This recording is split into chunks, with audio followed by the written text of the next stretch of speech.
Hello again, everyone. Rise and shine. It's true crime comedy time. My name is Matt. The voice in my head often makes an appearance alongside the stories I tell on this show. His name is Alex. Good morning. Welcome back. Thank you, current and hopefully new listeners who've had a chance to listen to last week's episode or any of the other ones. I appreciate you. Such an interesting character from last week, Byron David Smith. If you haven't heard, go back and check that out. It's kind of like if Dale Gribble from King of the Hill finally snapped and murdered Connie and Joseph. If this is your first episode, first of all, hi new listener. Second of all, let me explain the cheeriness in my voice. Yes, this is a true crime show, but first and foremost, this is a comedy show. The goal of each story I tell is to make you laugh. The stories I tell, though, are about a very true and sometimes brutal and or disgusting true crime case, usually a murder. Wait a minute, why do we talk about murder and laugh about it? Because murder is uncomfortable, and I think the best way to process uncomfortable information or situations is to laugh about it. Don't overthink it. Trust me, it works. But before we begin today, let me do the thing that I need to do real quick. If you like this story, or just how I tell stories on this podcast, go into whichever thing you're currently listening on and pick a free thing on there to do to show your support for the show. Rating and reviews will be transmitted directly to my brain upon submission. Regarding today's topic, I didn't realize when I picked this case how little information there is available on it. Still an interesting case, though, and I'll do my best to be as entertaining and informative as I can, as is always the goal here. So we may end up being just a little bit shorter than usual today. I'd prefer not to force anything in just for the sake of filling a time slot. But much of the story today will be centered around the series of events leading up to the murders, and while there isn't a ton of information widely available directly relating to Aaron Lynn's childhood, we do know he was in the foster care system and in and out of group homes and juvie for much of it. We're going to start our little journey today in Delafield, Wisconsin, and we'll spend quite a bit of time there at a few group homes and take a look at what the foster care system was like back then and if it's gotten any better today. Spoiler alert, I started my Thursday off this week by watching a documentary on the problems facing the foster care system today, and that was not the most uplifting way to begin my morning. But this might bring us back up a little bit. I came across something that's been ongoing in Delafield for a very long time, and that is an annual event called the Coon Feed. Tickets are $18 for adults, and kids 6 and younger get in free. No information available on ticket prices from the ages of 7 to 17. If you were curious as to why they call it the Coon Feed, it is exactly what the fuck it sounds like, and it's so gross. Oh my god. The article I found from this year says, quote, they plan to start by slow roasting 300 to 350 pounds of raccoon meat. What the fuck? Along with turkey, stuffing, mashed potatoes, sauerkraut, coleslaw, bread, and dessert. If you've ever wondered, how the fuck would I cook a raccoon? Apparently slow roasting is the way to go. Wait a minute.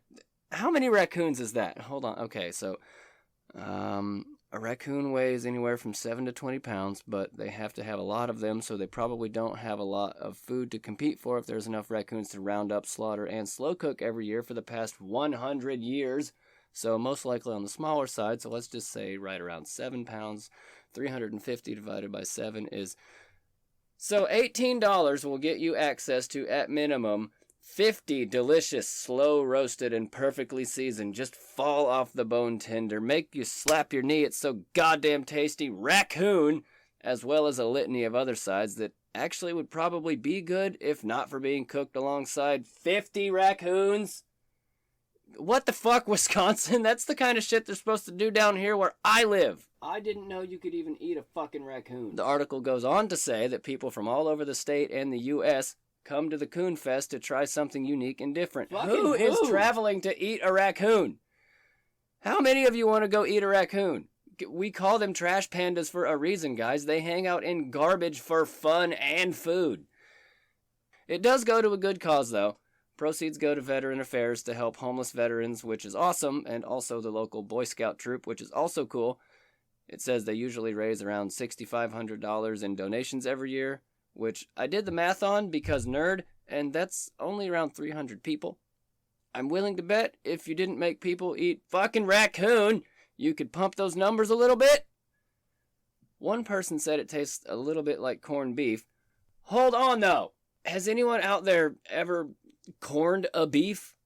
There's a lot of shit that goes into making it taste like that. It shouldn't just taste like that naturally. Oh my god, corned coon. Or maybe some coon on the cob. Or better yet still, go get some more turkeys. There's a shitload of them in Wisconsin, unless Alexa just lied to me. Huh?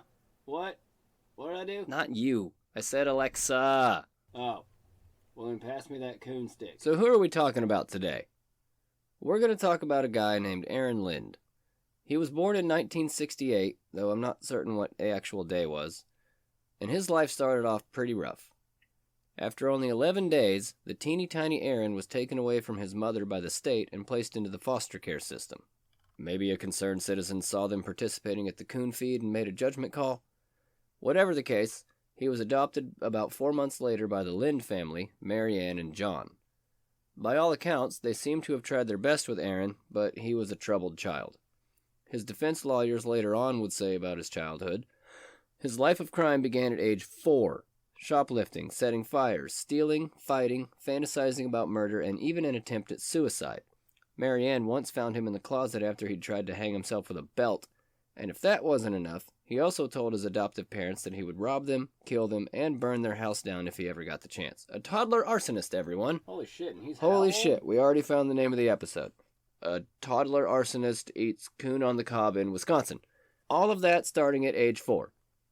Think about a 4-year-old right now and how not great at being a human they are yet. Most 4-year-olds can't even make themselves something to eat by themselves, and if they do, they're probably going to make a huge mess, and then as soon as they finish eating, they turn around and ask you what's for dessert. A broom so you can clean that up.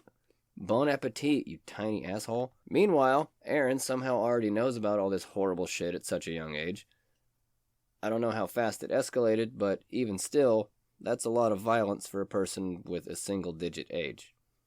Also, if you look on Murderpedia on this one, the first article on there says he's black, but it's the only place I've seen it mentioned, and I don't think he is, and here's why.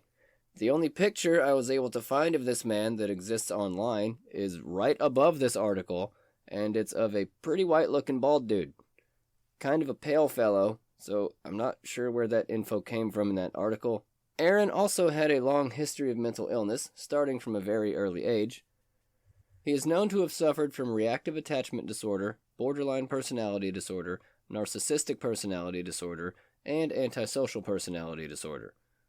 All of those diagnoses brought with them a tumultuous childhood of being looked over by doctors and psychiatrists, as well as being transferred in and out of group homes and juvenile detention centers. Juvenile detention centers, especially in the 80s and 90s, weren't highly praised for their rehabilitative effects on juvenile inmates. In fact, one study I found from sometime in 2020 states that when looking at around 46,000 juvenile cases across 32 jurisdictions, felony recidivism rate is around 33% and their misdemeanor recidivism rate is around 11%. 46,000 juvenile cases? That's a bigger number than I expected. Oh, wow. I googled juvenile prison population, and that's like all the kids in the system in this country. So I guess that study was pretty thorough. Hey, how many kids did you review for this study? I think all of them. Later on in that article, it references an earlier study from 2018, and it was kind of just a poor choice of wording to summarize the study. It was meant to be just a reflection of the total number of juvenile inmates, but it was worded to say around 48,000 kids are placed in the juvenile system every single day. And that got me thinking, what if this happened? What if at the end of the day, you got home, exhausted, just so defeated from the day that you drove home in silence, and when you finally get home, you just want to fall into bed and start over again tomorrow? But as soon as your key enters the lock, you hear it. The pitter-patter of teeny tiny kid shoes worn on the wrong feet scurrying down the hallway, bringing with them an ear-piercing wall of shrill, high-pitched screams. "Daddy's home! Daddy's home!" God damn it. I just want to go inside and have a couple of beers and lay down. My head is killing me. Why did I have these friggin' things? Who put me in charge? Oh, hey, Daddy missed you. 'Cause, you gotta do that first. And then what if the next day, instead of the normal dog pile on Dad, it's time for pancakes, rousing out of bed, it's just quiet. And you wake up naturally, peacefully, with no alarm of any kind, for the first time in 10 years. And you realize it's too quiet. Oh shit, where are the kids?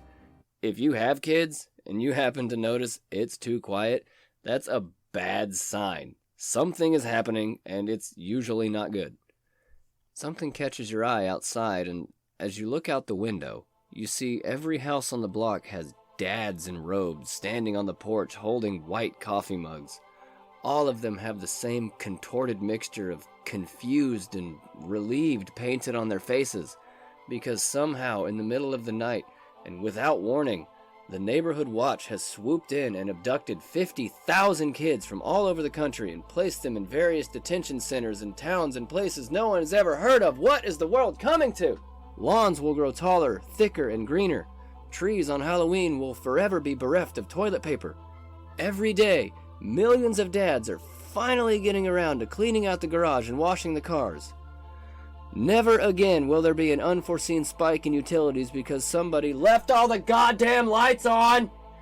There's just so many good reasons to be thankful for the reform the juvenile justice system underwent in the 90s. That would be kind of ridiculous if that happened, right? 50,000 kids disappeared every day? No, that didn't happen. If it did, though, based on current juvenile population, that perfect dad world fantasy would only last about 4 years until we ran out of kids. Then it would probably very quickly devolve into a Mad Max-style era of what future scholars will be forced to call the Dad Wars. Alex, I need your help today, buddy. I'm worn out from that and from answering dumb questions from restaurant people all week. Why don't you do a rundown on what it looks like inside a juvenile detention center for us, huh? Can you do that for me? Oh, what? Me? What? Yeah, sure. Okay. Nope, no problem. Let me just, yeah. All right. Okay. Kind of put me on the spot here, but it's okay. All right. No problem. Let me just, okay. All right. The outside walls of the Bon Air Juvenile Detention Center are a pale blue, only a few shades off from the backdrop of the dreary, overcast sky. Razor wire lines the top of the fence-line facility. Inside, you'll be greeted with long, sterile hallways, white brick walls lined with cameras and large, rounded mirrors, and the same familiar, unaccommodating scent of a government building. Are we all hearing the same thing right now? The beds inside the cell are a poor excuse for the word. Nothing more than a roughly bed-shaped rectangle of white bricks extend out from the wall near the floor, while a second bunk floats a few feet above, existing as only a single row of brick. My friend, that was incredible! Over 200 boys and girls wake up to these conditions every day inside these walls, many of them with complicated, abusive backgrounds in family life, often with a conviction to match, and coming from homes barely an hour away from the facility. The regimented schedule inside has largely been proven ineffective, however, with recidivism rates boasting an astounding 70% from this facility alone. Damn, man, that's the place the guy we're talking about today spent most of his life? Indeed. We know for sure he spent some time at the Ethan Allen Group Home in Delafield, as well as a few other facilities, including Columbia Correctional Institution. That's where Dahmer was, by the way. I'd have to imagine the aesthetics of each place is pretty similar. While you're at it, how's about you walk us through the basics of some of those mental health disorders I mentioned earlier? Okay, but it's cold outside, so you owe me some delicious soup for carrying you today. Fucking deal, bro. Let him have it. Oh, wait, hold on. By the way, we are not experts in anything. We know how to speak well, but that's mostly because we've been in food service for so long and it's an integral part of the job. We try our damnedest to get it right through research, but we're none of us perfect, so our apologies if we missed the mark on something, and we'll probably do more research after this and figure it out, so just laugh at how dumb we are until then if we get something wrong. Alex, this is your moment, buddy. Make me proud. Okay, so I think the best way to do this is chaotic infomercial style. That means I'm going to list off a brief summary of each disorder followed by some of the most common and prevalent symptoms, and I'm going to do it like it was featured on a way too positive sounding midday infomercial at a hospital, starting with borderline personality disorder. Borderline personality disorder is a mental illness that severely impacts a person's ability to regulate their emotions. This loss of emotional control can increase impulsivity, affect how a person feels about themselves, and negatively impact their relationships with others. Effective treatments are available to manage the symptoms of borderline personality disorder. People with borderline personality disorder may experience intense mood swings and feel uncertainty about how they see themselves. Their feelings for others can change quickly and swing from extreme closeness to extreme dislike. These changing feelings can lead to unstable relationships and emotional pain. People with borderline personality disorder also tend to view things in extremes, such as all good or all bad. Their interests and values can change quickly, and they may act impulsively or recklessly.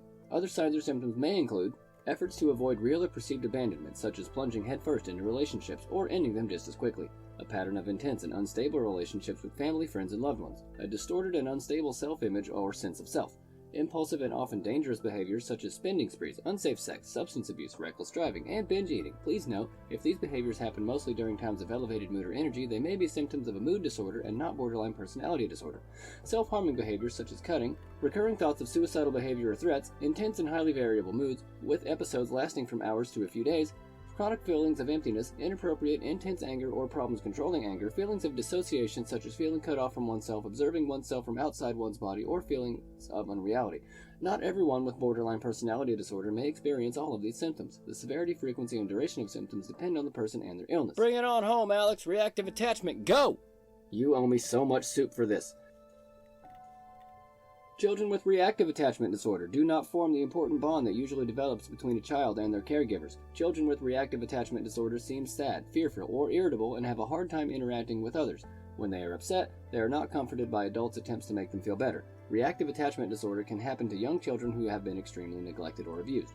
Reactive attachment disorder is rare. It is only diagnosed in children between the ages of 9 months and 5 years. Signs that a child might have reactive attachment disorder include not smiling, being irritable for no reason, seeming sad and fearful, especially around caregivers, not feeling better when an adult tries to comfort them, calming down more easily when left alone, not showing interest in or looking at other people around them, not reacting when picked up by an adult, not laughing and or playing interactive games like Peekaboo.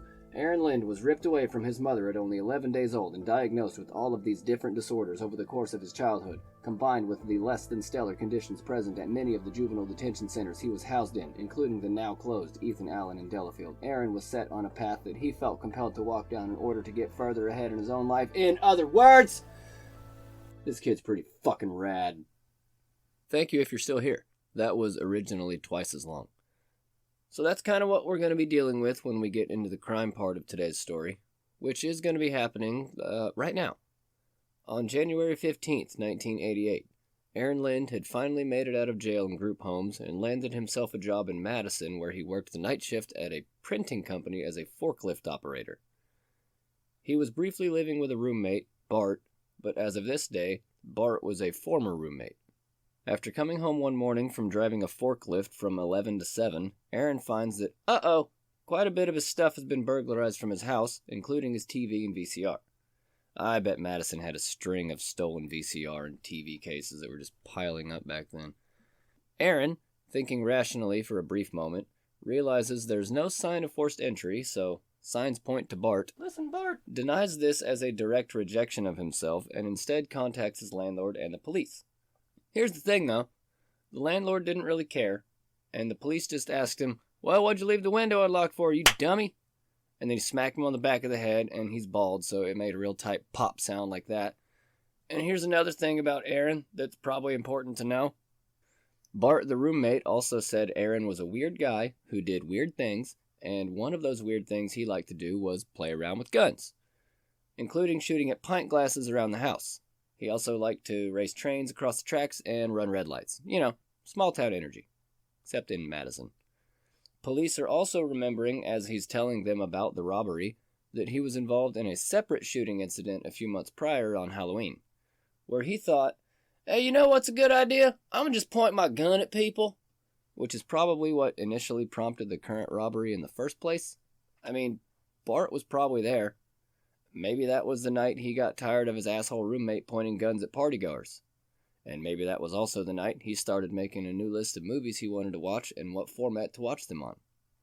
So what do you do if you're Aaron? Do you look around at what's left in the house after the robbery and see how bad it is? Perhaps you calmly start making plans to purchase a new VCR and TV? Maybe that's what you do. He's already contacted the police, so that's a good step in the right direction at least.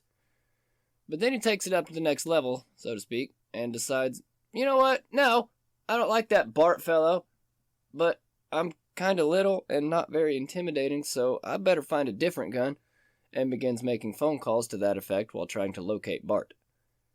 He acquires a gun from a different roommate. I believe this one is Tracy Gundlach? It ends with a CH. I don't know if it's a ch or a k. I want to say Gundlach. It's what it looks like. Hers is the only other name I see that it could be, and she'd say later on about him, he was always real nice. He always helped me with my money problems, which is close to what everyone says in a case like this. So I guess he's not a big spender, too, if he can help out with money problems? Probably not a lot of time to spend money on a night shift, I guess. Either way, he gets a gun from someone, maybe Tracy, and then goes to a relic from the past I'd completely forgotten about, and you probably have too, the Coon feed! No, he goes and buys a bunch of ammo from Kmart! Yeah, remember Kmart? Yeah, knock off JCPenney. I think there's only like 3 or 4 left in the United States. I just barely remember those too. They were already kind of on their way out when I was a kiddo. Pants? Got 'em. New shoes. Fly. Socks. The goofiest. Hoodie. It's got Toaster. cats on it. He's got a little nub tail. VCR. I named him Scoop. Bullets! Oh God, don't shoot him. I just got this hoodie.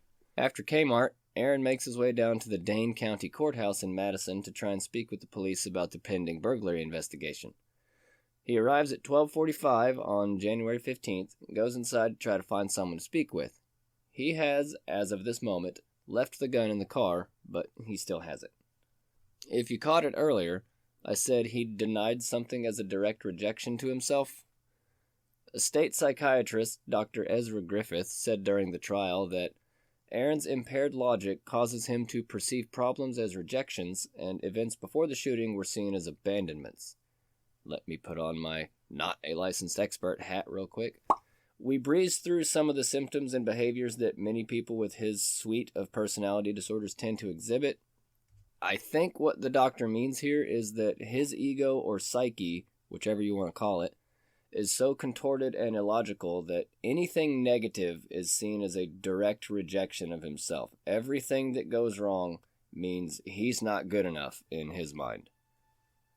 Literally, if anything goes wrong, a flat tire, can't find his keys, just barely missed his show on TV, a cashier won't take a coupon because it's expired, maybe they sold out of his favorite snacks at the vending machine at work, maybe the forklift wouldn't start one night, maybe his shoes came untied one day while he was on his way to ask a girl out, and he tripped and fell on his face right in front of her.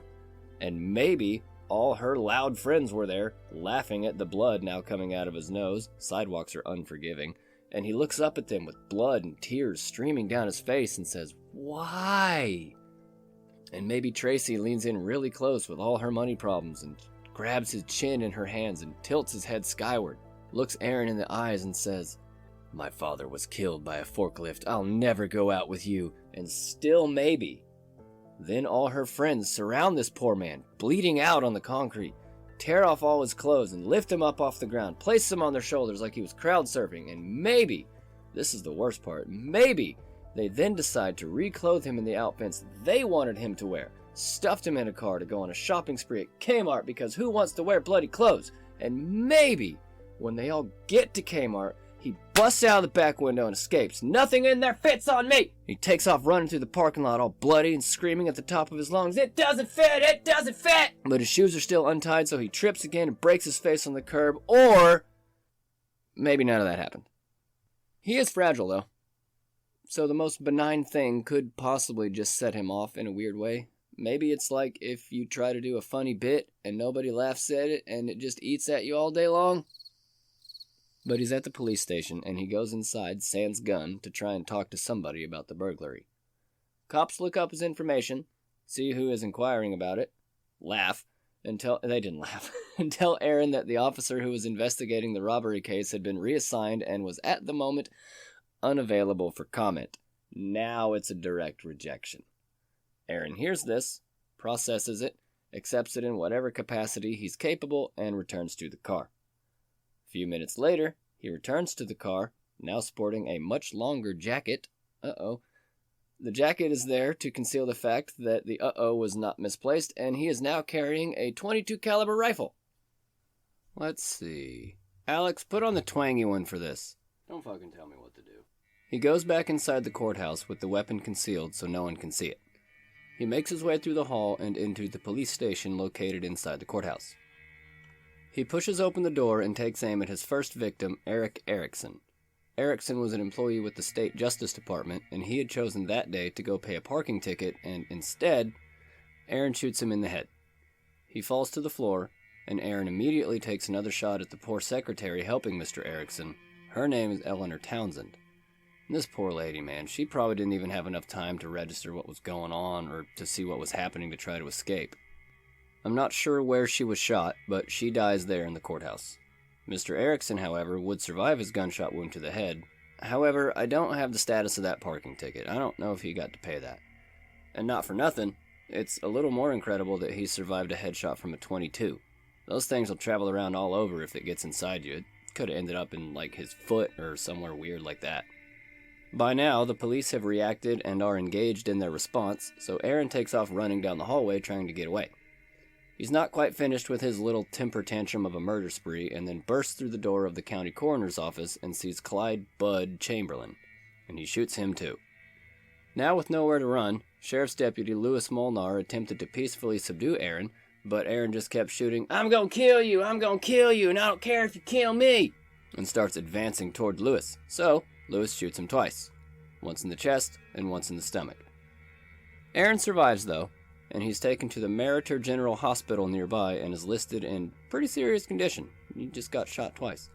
He has to undergo surgery, probably to remove the bullets from his chest and stomach, and surgery is completed by 3:30 p.m. Holy shit!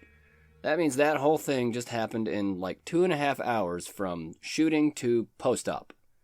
The courthouse stuff, that couldn't have lasted more than maybe 5 minutes, maybe. He gets there around 12:45, has to talk to the cops without the gun first, so by the time he goes back out to the car, changes coats, that's the moment right there, by the way, makes his way back down the hall. That takes, maybe 5 to 7 minutes? I don't know how big this courthouse is. But it's a county courthouse in Madison, so there's a shit ton of people walking around in there doing whatever it is you do in a courthouse. So there's a lot of people to push past. And then from the first shot at Erickson to him being shot by Molnar couldn't have been more than maybe 3 or 4 minutes. Shoot, hallway, run, first open door he sees, shoot again, nowhere to run now. Oh shit, he's got a gun too. Fuck it, charge him, pow, pow, plop. 3-4 minutes, maybe. It's maybe 12:55 by now. And then he's out of surgery by 3:30 p.m. the same day. That's fucking wild. I guess it's different for gunshot wounds. It has to be, because hospitals don't normally do anything very quickly. After he gets out of surgery, he's sedated, put in the ICU, and given some pain meds. Doesn't say which ones. The prosecutor assigned to Lindh's case had retained a state psychiatrist to evaluate Aaron's mental health at the time of the shooting. Yeah, he just shot up a police station. There might be some crossed wires. Let's go check him out. At 8:34 the same day, January 15th, 1988, 2 detectives from Madison enters Aaron's hospital room. They introduce themselves, he's Mirandized, and they interview him for about 30 minutes until he says he's thirsty and feeling a little bit of pain. Yeah, I would imagine so. At 9:33 p.m., an hour later, Dr. Lee Roberts, the state psychiatrist, enters Aaron's room. He introduces himself and explains that the prosecutor had sent him, tells him he's there to examine his mental state at the time of the shooting, and that this discussion is not confidential, and any information could be reported to other people as it was a direct order from the state for him to even be there, which Aaron made a verbal confirmation that, yes, he did understand. He tells Aaron he doesn't have to speak with him if he doesn't want to. He asks Aaron if he has an attorney. Aaron says no, and Roberts asks him if he wanted an attorney before he spoke to him again. Aaron again says no, so Roberts clarifies with him. You understand you're giving up your right to have an attorney before speaking with me, if you do speak with me, which Aaron also understood. This interaction with Roberts is going to be the only chance Aaron would ever have of getting off on an insanity plea. Aaron is eventually released from the hospital and fully into police custody. Over the next few months, trial proceedings would focus mainly on whether or not Aaron was mentally stable at the time of the shooting. Dr. Ezra Griffith would say at the time of the shooting, Lindh did suffer from a mental disease. He was in the throes of a psychotic state diagnosed as a brief reactive psychosis. And as a result of that state, Lindh lacked substantial capacity to appreciate the wrongfulness of his conduct or to conform to his conduct to the requirements of the law. Griffith also testifies that reactive psychoses are known complications of all of his known personality disorders. Maybe some of that's true to a degree, but he changed his coat to be able to conceal the weapon, which tells me he knows what he's about to do is wrong, but he has to do something first to be able to get to the location to do the thing. Dr. Roberts and several other key witnesses disagree with Dr. Griffith's assessment, and the court finds him guilty on 2 counts of first-degree murder and 1 attempted murder. And there's zero information on when this initial trial takes place. I think sometime in the fall of '88. But Judge Robert Pikowski sentenced Aaron to 2 consecutive life terms for the murders of Eleanor and Bud, which I think in Wisconsin, life just means life until you die. So that twice, plus an additional 5 years for each murder because he used a gun, and 25 years for attempted murder on Eric Erickson. 2 life sentences plus 35 years. He'd have to die, get resurrected, serve out a whole new life sentence entirely behind bars, die, then resurrect again, and serve another 35 years before his 3rd afterlife can get out of prison. I couldn't find anything on Eleanor, but there are a couple of web pages dedicated to this story that I think were made sometime pre-Y2K, and there's a nice little backstory on Bud. He'd been the county coroner for 27 years when he was killed, and he'd started that job in '61, and seemed like he was that perpetually happy guy walking through the halls. There was a program that he'd spearheaded so that the deceased eyes could be donated, and he made it work. Through his hard work and dedication, he gave the gift of sight to many who didn't have it. The article says, quote, Bud Chamberlain was more than just a law enforcement officer. He was a fine person, father, husband, and businessman. It's hard to describe our loss. It's like walking the same trail every day for years, being comfortable with it, and then all of a sudden there's a large hole in the path that makes you go a different way. Bud is that hole in our lives, an emptiness that will never be filled again. Now there's an entire government building's worth of people walking around with a Bud hole that can never be filled again. And now fast forward another 10 years to 1998 when it's new trial time. The reason Dr. Roberts is so important to this case is because during the initial trial in '88, it was discovered that Dr. Roberts had violated several rules of doctor-patient confidentiality, the most alarming of which was that he'd been sleeping with 3 of his patients. Don't fuck your patients, Doc. That's not what they're there for. Doc, I'm vulnerable. It's possible that Dr. Roberts tried to curry favor with the state to move along with the conviction before his indiscretions came to light. And since he was the only psychiatrist to interview Aaron on the day of the murders, he could have used that leverage to secure a conviction a little faster. It had come up during the initial trial, but it took until it made its way through the appeals court until his case was overturned and granted a new trial. Doesn't matter, though. They convict him again the exact same way. Sentencing remains the same, and in 200 years or so, you can come out and maybe, just maybe, it'll be in time for the 335th annual Coon Feed! They only have to roast 1 now, though. Nuclear fallout made them grow huge. So there you go, folks. That's the story of Aaron Lindh. A man who started out as a fire-setting baby, worked his way all the way up to forklift operator, and eventually to around 200 years or so in prison, narrowly dodging raccoon meat and Kmart's all along the way. If you like that story, or if you just like the sound of my voice and how I tell stories, let me know. Maybe fill the bud hole in your life with a 5-star review or a comment. Go ahead. Fill it up. Just slide that review right up in there somewhere. Just go ahead. Get it up in there really deep. Go ahead. Fill up your bud holes and then spread the word about this show. But I gotta tell you guys something first, real quick.